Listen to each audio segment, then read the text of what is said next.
Assalamualaikum warahmatullahi wabarakatuh. Baik, di video kali ini saya mau menjelaskan mengenai prinsip-prinsip dasar di dalam asuransi. Nah, sekilas flashback ke materi sebelumnya bahwa kita tahu bahwa definisi asuransi adalah suatu jaminan atau suatu pertanggungan. Dan ini berisi perjanjian antara penanggung dan tertanggung.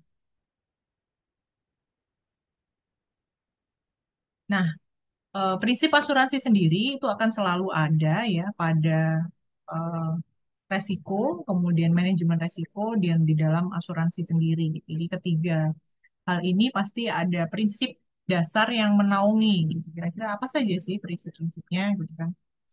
Nah, yang pertama adalah prinsip itikat baik ya, atau bahasa Inggrisnya kita sebut utmost good faith. Di prinsip itikat baik itu yang pertama, kemudian yang kedua ada prinsip kepentingan yang dapat diasuransikan atau insurable interest. Yang ketiga adalah prinsip ganti rugi, indemnity. Yang keempat adalah prinsip subrogasi atau subrogation. Prinsip yang kelima adalah prinsip kontribusi atau contribution. Dan prinsip yang keenam adalah prinsip sebab akibat atau approximate cost. Jadi ada 6 prinsip utama dalam asuransi yang harus kalian ketahui. Yang pertama adalah utmost good faith. Apa itu utmost good faith? Utmost good faith itu adalah suatu kewajiban positif untuk secara sukarela mengungkapkan fakta-fakta material secara tepat dan lengkap mengenai resiko yang diajukan, baik hal tersebut dinyatakan maupun tidak. Nah, apa itu definisi fakta penting? Nah, definisi dari fakta penting atau material fact itu apa? Ini berdasarkan KUHD pasal 251 ya.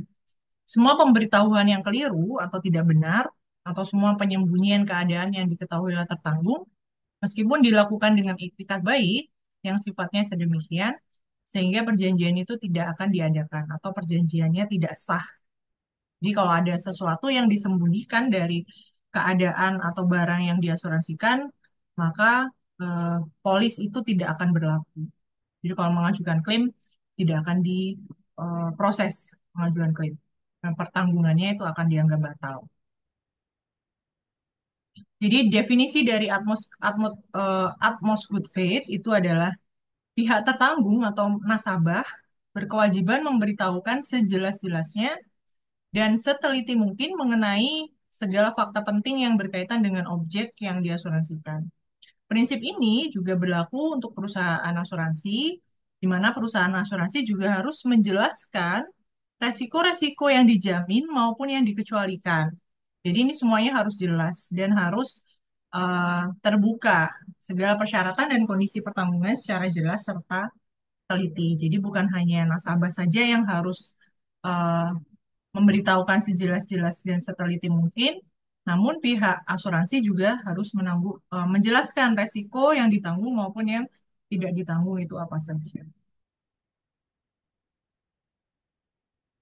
Nah, di dalam Atmos Good Faith itu kita juga mengenal istilah representation and warranty ya. Apa itu representation? Representation adalah pengungkapan fakta-fakta material atau non-material, baik secara lisan maupun tertulis, yang dilakukan secara proses negosiasi pada saat pembuatan kontrak asuransi atau pada saat pembuatan polis tadi ya. Ini karena apa? Karena ini berkaitan dengan resiko yang akan dipertanggungkan. Jadi semua fakta-fakta itu harus ditulis ya, baik lisan, lisan itu bisa direcord, kemudian eh, bisa juga tertulis, jadi harus ada dokumennya, pencatatannya. Nah, sedangkan warranty, warranty itu apa? Warranty adalah syarat yang sifatnya fundamental dalam perjanjian asuransi, di mana suatu janji yang selama periode polis itu harus dilaksanakan dengan penuh tanggung jawab oleh pihak tertanggung. Tidak dipenuhinya janji ini membuat pihak yang dirugikan dapat menyangkal sebuah kontrak atau dapat menyangkal polis tadi. Janji tersebut adalah bahwa suatu hal tertentu akan dilakukan, suatu hal tertentu tidak akan dilakukan, suatu hal tertentu ada, dan suatu hal tertentu tidak ada. Di garansi ya, warranty. Oke.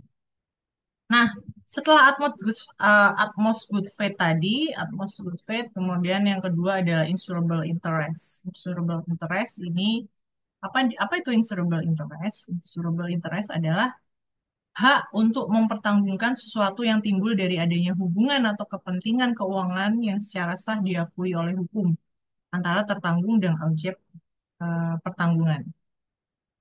Nah, insurable interest ini ada empat hal penting. Jadi, adanya harta benda, hak kepentingan jiwa anggota tubuh itu tadi, timbul tanggung jawab hukum yang semuanya dapat diasuransikan.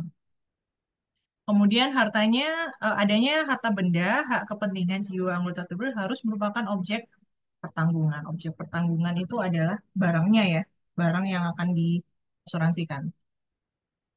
Dan yang ketiga, nah ini, tertanggung harus memiliki hubungan dengan objek pertanggungannya dan akan mendapatkan manfaat bila objek tidak rusak dan menderita kerugian bila objek rusak. Jadi kalau bicara asuransi kelautan ya berarti perusahaan asuransi itu memiliki hubungan dengan objek pertanggungannya atau dengan kapalnya ya berarti yang bisa mengasuransikan kapal tersebut adalah si pemilik kapal karena dia mempunyai hubungan dengan objek tersebut.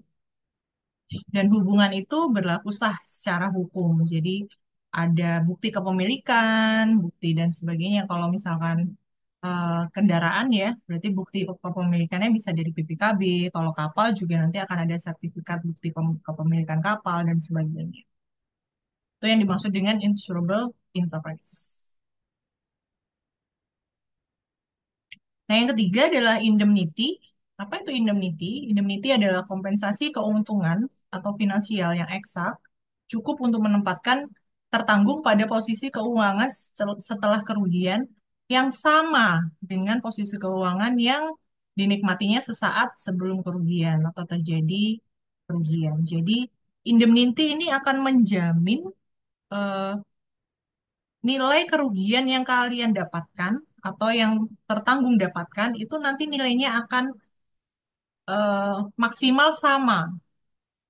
Jadi maksimal sama setelah eh, pasca kerugian atau pasca kejadian kecelakaan.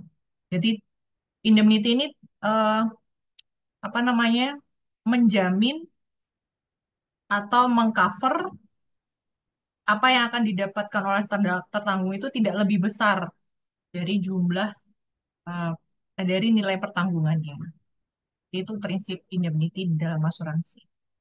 Karena nanti kalau misalkan tertanggung mendapat eh, penggantian yang lebih besar, otomatis itu juga bisa merugikan perusahaan asuransinya, tapi menguntungkan salah satu pihak. Nah, untuk menghindari keuntungan di salah satu pihak itu mengacu di prinsip indemnity. Nah, ini ya, posisi keuangan setelah kerugian itu sama dengan posisi keuangan sebelum kerugian. Dan tertanggung tidak boleh memperoleh penggantian lebih dari jumlah kerugian yang diterima. Nah, ini biasanya kalau tertanggung itu punya lebih dari satu produk asuransi ya. Nah, jadi kalau punya lebih dari satu produk asuransi itu biasanya mereka perusahaan asuransinya akan ini ya, apa namanya? eh, berdiskusi atau seperti itu seperti ini dan membagi kira-kira kamu akan mengcover sekian dan saya akan mengcover sekian. Jadi tidak ada kelebihan ini klaim. Nah, bila terjadi klaim, metode ganti rugi dalam asuransi bisa berupa cash, bisa berupa repair, penggantian yang juga termasuk ganti rugi ya, atau replacement, penggantian, reinstatement, pembangunan kembali. Nah, kemudian yang keempat ada subrogation. Subrogation ini adalah hak seseorang yang oleh karena kewajiban hukumnya telah memberikan ganti rugi kepada orang lain untuk menggantikan posisi orang lain itu serta menanggung segala hak dan kewajibannya. Apakah hal itu sudah dilaksanakan atau belum? Nah, ini kalau berdasarkan pasal KUHD ya, penanggung yang telah membayar kerugian barang yang dipertanggungjawabkan, yang dipertanggungkan, memperoleh semua hak yang sekiranya dimiliki oleh tertanggung terhadap pihak ketiga berkenaan dengan kerugian itu. dan tertanggung bertanggung jawab untuk setiap perbuatan yang mungkin merugikan hak penanggung terhadap pihak tersebut. Dengan kata lain apa? Apabila tertanggung mengalami kerugian akibat kelalaian atau kesalahan pihak ketiga, maka penanggung setelah memberikan ganti rugi kepada tertanggung akan menggantikan kedudukan tertanggung dalam mengajukan tuntutan kepada pihak ketiga tersebut. Jadi biasanya ini diambil alih oleh ini ya, kalau istilahnya asuransi itu apa ya, pihak ketiga atau seseorang yang diberi kewenangan oleh tanggung pihak pertama, diberikan kewenangan, udah kamu yang mengurus gitu ya. Berarti ini eh, perusahaan asuransi juga harus ini nih sudah bisa si yang diberikan tanggung jawab ini sebagai pengganti yang karena eh, pihak pertama.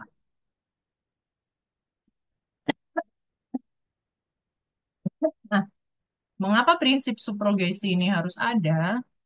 Yang pertama, mencegah tertanggung memperoleh indemnitas ganda. Indemnitas ganda itu tadi ya, ganti rugi ganda. Karena apa? Karena jika penanggung telah membayar ganti rugi kepada tertanggung, maka ganti rugi yang diterima dari pihak ketiga tadi menjadi hak penanggung. Jadi kalau sudah dibayarkan kepada pihak lain, yang istilahnya pihak lain ini ada hubungannya dengan nasabah itu tadi, ya otomatis perusahaan ini sudah dikatakan dia sudah mengganti rugi. Jadi perusahaan kalau pihak pertamanya nasabahnya minta lagi, nah itu nggak boleh.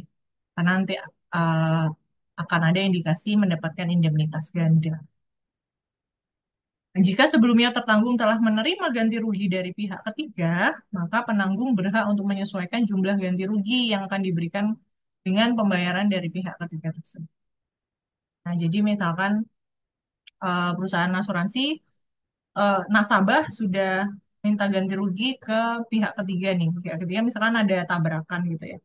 Misalkan ada tabrakan antar kapal, kemudian eh, kapal A ini sudah minta ganti rugi langsung kepada kapal B, tapi kapal B memberi ganti sebesar mungkin masih 50%-nya, maka kapal A ini juga berhak mengajukan klaimnya ke perusahaan asuransinya, tetapi dengan nilai maksimal itu tadi hanya diberikan separuhnya, karena separuhnya tadi sudah dibayarkan oleh perusahaan yang nabrak ini tadi. Jadi tidak akan menerima pembayaran melebihi nilai kerugiannya. Atau juga bisa menghindari corollary of indemnity. Hanya berlaku atas kontrak asuransi yang merupakan kontrak of indemnity. Dimaksudkan agar prinsip indemnitas dapat dilaksanakan sehingga mencegah tertanggung mengambil keuntungan dari adanya suatu kerugian yang dijamin oleh polis. Pentingnya prinsip subrogation. Oke, yang kelima adalah prinsip contribution. Prinsip contribution ini anak dari indemnitas ya. Jadi definisinya adalah hak seorang penanggung untuk mengajak atau meminta penanggung lain yang memiliki tanggung jawab serupa, namun tidak harus sama persis atas tertanggung yang sama untuk turut menanggung kerugian tertentu yang ganti rugi penuhnya telah ia bayar. Seperti tadi kalau misalkan perusahaan pemilik kapal ini punya lebih dari satu asuransi gitu ya. Nah, ini eh, perusahaan asuransinya punya hak untuk meminta perusahaan lain itu, perusahaan B, untuk memiliki tanggung jawab yang serupa untuk mengganti.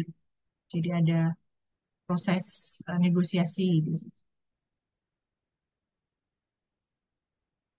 Nah, bila berbagai pertanggungan diadakan dengan itikat baik terhadap suatu barang dan dengan yang pertama ditanggung nilai yang penuh, malah hanya inilah yang berlaku dan penanggung berikut dibebaskan. Bila pada penanggung pertama tidak ditanggung nilai penuh, maka penanggung berikutnya bertanggung jawab untuk nilai selebihnya. Jadi ada ini ya, ada persentasenya juga. Tidak semuanya 100%, 100%. Nah, ini dasar perhitungan kontribusi ya. Bisa pakai ratable proportion, dua metode, ada sum insured sama independent liability. Kalau metode sum insured ini, sum insured satu polis dibagi sum insured semua polis dikali kerugiannya berapa. Gunakan pada polis properti asuransi. Nah, Kemudian kalau independent liability, sama independent liability dibagi independent liability semua polis kali kerugiannya. Karena nanti akan didapatkan eh, prosentase ya untuk masing-masing perusahaan asuransinya. Oke, yang terakhir ada proximate cause. Proximate cause ini suatu penyebab aktif dan efisien yang menimbulkan suatu rangkaian kejadian yang menyebabkan suatu akibat tanpa adanya intervensi dari suatu kekuatan yang berawal secara aktif dan bekerja dari sumber yang baru dan berdiri sendiri. Jadi penyebab terjadinya kerugian dalam kontrak asuransi itu dibedakan ada tiga, yaitu single cause, chain of event, atau concurrent cause. Single cause ini timbul karena adanya satu penyebab saja. Chain of event ini timbul akibat dari suatu rangkaian kejadian atau peristiwa. Concurrent causes ini timbul akibat dari dua penyebab independen yang terjadi secara bersama-sama. Nah, bahaya yang menjadi penyebab terjadinya kerugian dibedakan atas tiga ya. Ada insured perils, except atau excluded perils, sama uninsured atau other perils. Jadi insured perils itu adalah yang tercantum di dalam polis atau resiko-resiko yang ditanggung ya. Insured polis itu adalah resiko-resiko yang dijamin di dalam polis. Kalau accepted perils itu adalah resiko yang tidak dijamin di dalam polis. Atau other polis ini tidak tercantum dalam polis dan tidak juga disebut dia insured maupun excluded perils. Nah, ini ada tarif asuransi. Tarif asuransi tadi ya, di, berupa premi ya, premi yang harus dibayarkan, harga satuan dari suatu kontrak asuransi. Nah, objek pertanggungan itu apa? Objek pertanggungan yaitu ya semua objek, bisa properti, bisa eh, diri manusia, jiwa gitu ya, yang dapat dipertanggungkan aturannya karena kemungkinan akan mengalami suatu resiko yang dapat menimbulkan kerugian ditinjau dari segi keuangan. Contohnya objek pertanggungan apa saja? Rumah tinggal, gedung, pabrik, tempat usaha, kemudian mobil, kapal, pesawat, jiwa manusia, proyek pembangunan, pengangkutan barang dan sebagainya. Itu semua disebut objek pertanggungan atau objek yang diasuransikan. Itu apa? Baik, ini tadi materi cukup selesai sudah ya materi mengenai prinsip-prinsip dasar asuransi. Untuk selanjutnya, materi selanjutnya akan bertemu di minggu kedua. Kita bicara mengenai resiko-resiko asuransi. Sekian terima kasih dari saya di video kali ini. Wassalamualaikum warahmatullahi wabarakatuh.